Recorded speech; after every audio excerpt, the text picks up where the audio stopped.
السلام عليكم، ازيك يا زعيم؟ عامل ايه؟ اهلا بيك في الحلقه الرابعه من 70%. في الحلقه دي هنتكلم عن التصوير. بس الحلقه دي انا مش عايزها تكون حلقه اعتياديه، يعني انا اعملها بشكل مختلف شويه كده. تعبت في تحضيرها شويه يعني، فاستنى رايك في الكومنتس تحت. عايز لو عاوزك تكون فاهم الموضوع، انا مش بشرح لك التصوير عشان تبقى موضوع عشان تبقى تاخد شويه صور حلوه وخلاص، لا. انا عايزك تكون بروفيشنال في الموضوع ده، تفهم يعني ايه هابريتشر، تفهم يعني ايه ايزو، مش تبقى مبصمجه وخلاص. اولا انا عاوزك تعرف ان الفوتوغرافي صعب جدا جدا جدا ان احطه لك في حلقه واحده، لان ممكن ده الموضوع يعني ياخد مني مثلا ساعتين مثلا او حاجه بتكلم عنه، فتلاقيني بطول جدا يعني وبدخل في تفاصيل كتير. انا قررت ان الحلقه دي ان هي بس تكون عن التصوير نفسه، وان الايديت ده يكون له حلقه تانيه مختلفه خاصه بيها عشان اعرف ادي كل حاجه فيهم حقها. بس في كام حاجه كده عاوز اقولهم لك قبل ما نبدا، وهي ان واحد هتلاقي في الديسكربشن تحت الاكونتس بتاعت السوشيال ميديا بتاعت انستجرام وتيك توك وكده.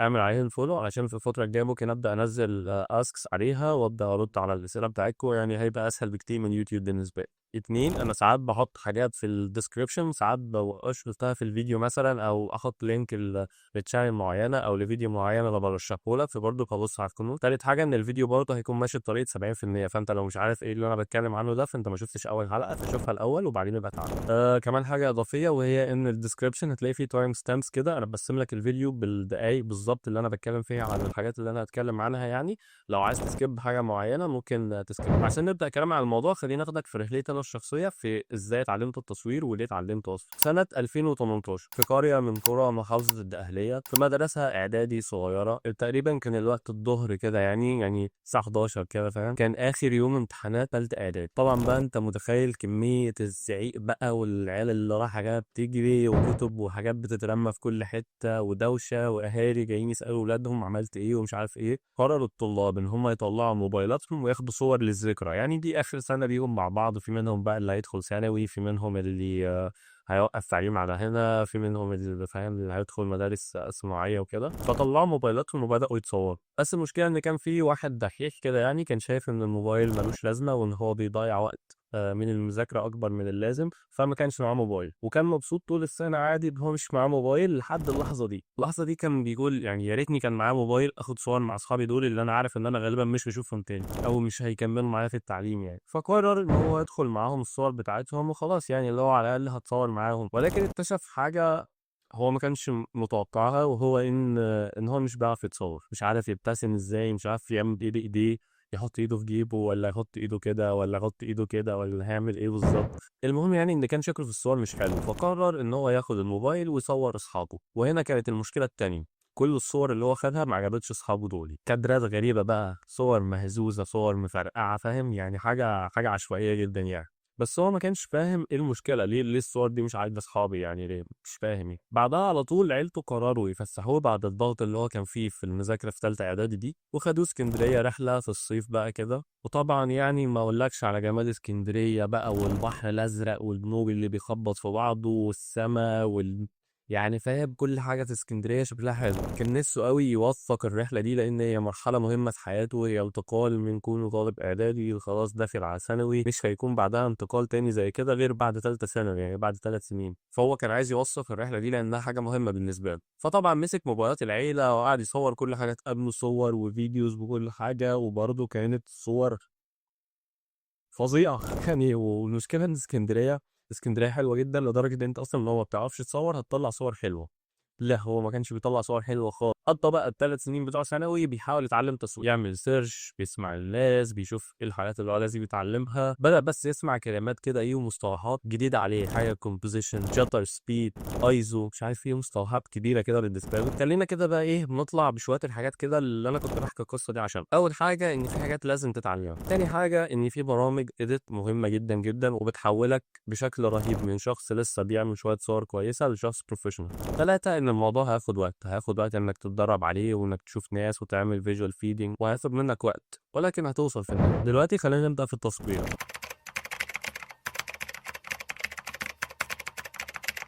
أول مرحلة معانا زي ما إحنا متعودين وهي البري فيز، وهي دي الحاجات اللي هتتعلمها قبل ما تتعلم تصوير. تخيل معايا عالم ما كانش فيه صور ولا فيديو، ما كانش زمانك شايفني دلوقتي، ما كانش زمانك عارف شكلك وأنت صغير، ما كانش زمانك عارف تحتفظ بالحاجات السعيدة اللي بتحصل في حياتك عشان تبدأ تشوفها بعدين. اللي بيحصل بيختفي للأبد بدون أي وسيلة إن احنا نعرف نرجع له تاني. ودي كانت المشكلة اللي واجهت البشر لملايين السنين. كان الحل الوحيد لأنهم يوثقوا حاجة زي كده أو يحتفظوا بشكل حاجة معينة لمدة طويلة، وهي إنهم يرسموه، وده اللي عمله المصريين لما رسموا على الجدران المعابد والحاجات دي، وده برضه اللي عمله الناس اللي بتعمل تماثيل والحاجات اللي شبه كده برضه. ولكن كان في مشكلة، وهي إن دي مش حاجة واقعية، ده مش المنظر الحقيقي بتاع الحاجة، ما تقدرش برضه إنك تخمن شكل الحاجة 100%، لحد ما البشر اكتشفوا الحاجة دي بيسموها الغرفة المظلمة. وهي دي التجربة بتاعت العلوم اللي خدناها أو بتاعت الفيزياء، وهي إن الضوء لما بيعدي، عارف تجربة الشمعة والكرتونة، لما كنت بتحط الشمعة كده قدام الكرتونة وفي ثقب معين كده في الكرتونة، بيقول لك بقى إن الشمعة بتظهر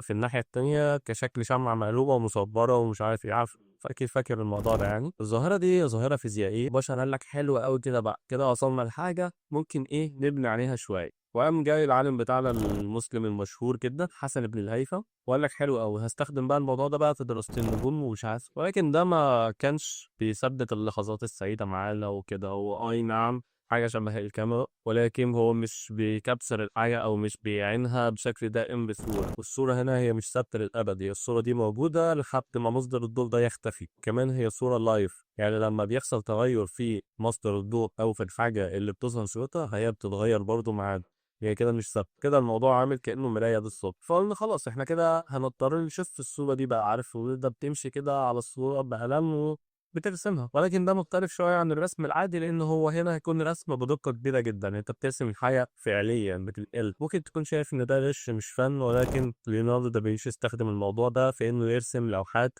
البرسبكتيف او المنظور بتاعنا مظبوط جدا. احنا هنتكلم قدام يعني عن الرسم ويعني ايه برسبكتيف وكده، ولكن البرسبكتيف ده هو منظورك انت، او لو انت واقف تتفرج على حاجه كده، ان يكون الحاجات شكلها فعلا 3 دي وشكلها مرسوم حقيقي يعني. فانت صعب جدا ترسم ده لو انت مش دارس الموضوع يعني، وحتى لو انت دارسه فممكن ما تظبطوش 100%. فعشان كده حد زي دافنشي استخدم الموضوع ده عشان يظبطه، عشان الرسمه بتاعته تكون شكلها واقعي جدا. هل كده احنا حلينا المشكله؟ لأن رسم اللوحة دي أو نقل الحاجة دي ياخد وقت طويل جدا، فلو في حدث معين بيحصل بسرعة فأنت هتربطه ازاي بقى؟ أنت محتاج تجيب الشخص تقول له اقف هنا كام ساعة لحد ما يسيبها. فخليني اختصر عليك شوية وقت بقى واقول لك ان العلماء دخلوا العلم رقم 2 عندنا وهو الكيمياء، وهو العلم اللي انا بحبه، ولكن هو اللي حل المشكلة دي. بدأوا يعملوا حاجة اسمها التصوير الكيميائي. عشان تعرف يعني ايه التصوير الكيميائي، بس الحلقة دي قلبت برنامج الدحيح قوي، بس يعني انا مش قصدي، لكن انت لازم تفهم الحاجات دي عشان هي فعلا تكون مفيدة معاك. ايه ده يا عم التصوير الكيميائي ده؟ التصوير الكيميائي ده هو ان احنا بنجيب مادة معينة نحطها في شكل فيلم او طبقة رفيعة كده فوق بعضها، تمام، وبنعدي الضوء عليها. لما الضوء بيعدي عليها بيحصل تفاعل كيميائي بيغير لون المادة دي على حسب قوة الضوء اللي سقط عليها ده. فلو جبنا نفس الموضوع بتاع الحجرة المظلمة، سيبنا الضوء يعدي ويسقط على الفيلم اللي احنا حاطينه ده، فهو هيحرقه بالظبط زي الصورة الأصلية ولكن مصاب. مثلا هتلاقي إن الحاجة اللي جاي منها نور كتير زي الشمس مثلا هتلاقي لونها أبيض خالص لأن هي حرقت الفيلم ده خالص. والحاجة اللي أهدى شوية زي السما بقى والسحاب، فهي مثلا لونها هيكون أقل شوية في درجة البياض بتاعته من الشمس. والارض هتلاقي شكلها اكتر حاجه مظلمه وهكذا. وخليني اختصر عليك وقت اكتر برضه واقول لك ان احنا في المستقبل اتطورنا وبقينا بنعمل حاجه اسمها التصوير الرقمي، وهو ان احنا بنجيب بيكسلز معينه كتير جنب بعضها، وكل بيكسلايه بتاخد درجه لون معينه وشده اضاءه معينه بتظهر لك الحاجه اللي انت شايفها. ممكن تكون فاكر ان انا حكيت لك ده هو مجرد تاريخ ملوش اي لازمه، بس اصبر معايا. انا عاوزك تكون فاهم الموضوع، انا مش بشرح لك التصوير عشان تبقى موضوع عشان تبقى تاخد شويه صور حلوه وخلاص، لا، انا عايزك تكون بروفيشنال في الموضوع ده، تفهم يعني ايه هابريتشر، تفهم يعني ايه ايزو، مش تبقى مبصمجه وخلاص. طيب احنا كده خلصنا مرحله البري وهنبدا ندخل في مرحله الديوري، المرحله اللي احنا بنتعلم فيها حاجه نفسها. اول حاجه عايز اكلمك عنها في التصوير وهي الاعدادات البرو. طيب انا ليه اعلمك اعدادات البرو الاول قبل ما اعلمك ازاي تمسك الكاميرا، قبل ما اعلمك ازاي تصور؟ لان ده هو اللي هيخليك تتحكم في الكاميرا بتاعتك. عشان تكون فاهم انا هتكلم في ايه، في اي كاميرا في الدنيا او الموبايل حتى اللي في ايدك ده بيكون فيه حاجتين للتصوير، حاجه اوتو ودي للناس تتخيل معاك انسى عربيه اوتوماتيك يعني، والحاجة التانية هي المانوال، وهو انك بتتحكم في كل حاجة في الكاميرا اللي في ايدك دي او في الموبايل اللي في ايدك ده، بحيث ان هو يطلع احسن صورة معاك حتى في ظروف التصوير الصعبة زي بالليل مثلا او كده. لو انت عندك النايت مود مثلا في الموبايل، فلو لاحظت ان انت شغلته بالليل هتلاقي مثلا بياخد وقت اكتر في التصوير وبيقعد يقلل النويز ومش عارف ايه. لو فكرت في الموضوع ازاي ده بيحصل فانت ممكن ما تكونش عارف، لكن لما تكون عارف بقى الاعدادات البرو بتشتغل ازاي فانت هتفهم وهيكون عندك تحكم اكتر بكتير وتخلي الصوره اوضح بكتير، والنايت مود ده بالنسبه لك مش هيبقى ليه اي قيمه. اول حاجه عايزك تعرفها الاول يعني هي ان الكاميرا اللي معاك دي هي شبه الحجره المظلمه بالظبط، ولكن اللي بيحصل هنا عشان نحافظ على السنسور بتاعها هو ان احنا مش سايبين الفتحه بتاعتها مفتوحه 24 ساعه، لا في حاجه اسمها شاتر او غالق معانا بيقفل الثقب بتاع الكاميرا ده وبيخليه مقفول طول ما انت مش بتصور. اول ما بتيجي تصور بيفتح ويقفل بسرعه، وده الصوت اللي انت بتسمعه بتاع التصوير اللي هو ده لحظه فتح وغلق. الغالق ده او الشطر ده تمام هو اسمه شطر يعني شط ذا دور مثلا اللي هو زي ما بتقفل الباب يعني، فعشان كده بنسميه شطر. تمام، خلينا بقى نتكلم على الاكسبوجر تراينجل بتاعه. زي ما انت شايف كده احنا عندنا 3 حاجات رئيسيه وهي الايزو والشطر سبيد والابريتشر بتاعنا.